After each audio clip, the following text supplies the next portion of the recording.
should know. Congressman Jim Himes, Democrat from Connecticut, serves on the Intelligence Committee, the Permanent Intelligence Committee. Congressman, it is good to have you this morning. Let me ask you something. Did you know Good morning, Chris. about these attacks before they occurred? It was actually a pretty small number of people in the Congress who knew about these attacks. Look, a lot of us knew that they were coming in some way, shape, or form, but as you probably know, the White House reached out to the leadership. We had unfortunately left for the close of session, so I think it was mainly the leadership that actually knew the timing and the terms of the attacks. All right, well, we're in the phase right now of watching this, and it's being somewhat celebrated for effectiveness early on, but as you well know, this was a decision that was fraught with risk. The United States entered into it with all due deliberation. Well, no, I don't believe that the U.S. entered into it with all due deliberation. Look, as a lot of people have said, this is the kind of thing that more broadly, and I'm not just talking about the specific arming and training of the Syrian moderates that we did debate and vote on, but a larger, look, we're using the word now, war, is something that if we're going to go into it both abiding by the terms of the Constitution, but also with the American people having fully understood the implications, we need to have a debate and a vote on it in the Congress. And I would add, look, I am one who would say that adamantly. At the same time, I support the activities that the President has undertaken in the last couple of days, the bombing, and that he's been doing for 6 weeks. So I'm not saying that I oppose what's happening. I'm just saying it is worth, given that this is going to be a long-term thing with reversals, for us to have that debate on the floor of Congress so the American people understand what it is that we're getting into. True. Two problems with that. One, it's too late because you're already at war.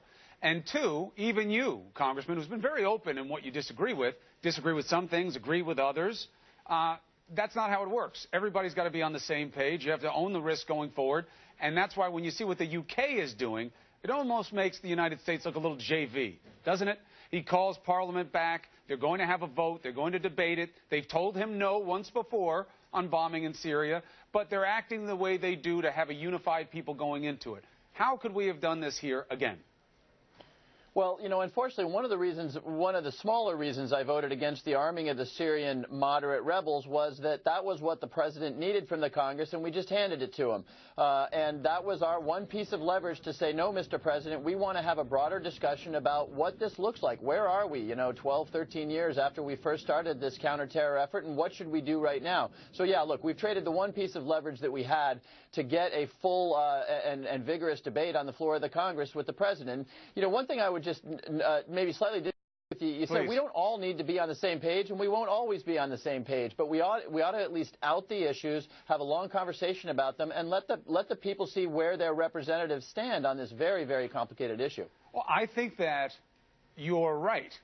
You do not have to agree all the time, but you do have to come to a consensus. You do have to vote, and you do have to have an outcome so that the people know that's the only way for them to know where their leaders wound up on such a major decision. And I would say it's not the only leverage you had, Congressman. It is politically because of what the state of play is. The only real thing on the table was arming the Syrians. But the Constitution makes it so clear that it's not even an academic conversation. War is all you guys. All you guys. And you've been handing it to the President for generations, and now it may come back to bite you. No, look, exactly, and that's a mistake. And I don't mean to point fingers solely at the White House here. The White House, obviously, this has been true for 60 years. The White House has believed they've got more war-making authority than probably the Constitution warrants. But, look, there were an awful lot of senators and members of Congress who didn't want to take that vote. And, that's just awful. That is an abrogation of a fundamental responsibility. I understand it's a tough vote in the context of an election, but we're talking about war and peace here.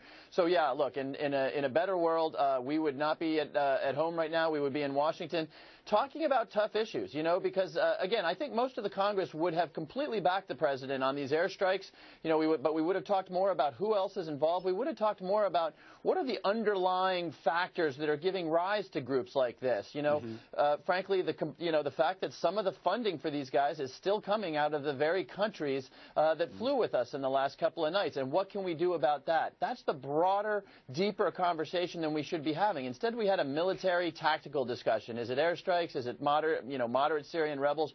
We need to really, and by the way, I give the President credit. In front of the UN yesterday, he made these points, that this is a global effort. involves far more than military. It involves some fundamental change in some very broken societies. Well, fundamentally, it's the fight over the soul of Islam, right? And that's something that's not going to be decided by force, not going to be decided by the United States. Let me ask you something else while I have a member of the Permanent Intelligence Committee before us. This threat from the Khorasan, the offshoot of al-Qaeda. I know you can't get into what you actually know, but people need to know how specific this threat was. Is this just political jazz, they're being told, to justify airstrikes? Or was there really information you were given that showed that the use of force was justified to stop something that could happen here in the United States? Let me answer the question this way, Chris. The attacks that were undertaken against Khorasan were in response to a threat that was far more specific and far more credible than any threat that ISIS had leveled at the United States. ISIS, as you know, has for weeks now been threatening to do this and threatening to do that. Khorasan actually had as one of its core reasons for being to plan attacks in the West, some a little bit like the ones that have been announced in the media. But when the president says that he went after Khorasan because it was actually a direct and imminent threat to the United States, he is not, I forget the word you used, but he's not being political. You know you're in a tough situation when you're at war with one group, but they're not issuing threats as bad against the United States as another group, and you need to attack them as well. It just really speaks to the urgency of the situation. Congressman, thank you for coming on New Day and talking about these issues. Push your brothers and sisters to come in and debate. I still say it's too late, but they got to get on record at some point. Thank you for being with us. I'm with you on that, Chris. Thank you. Thank you, sir.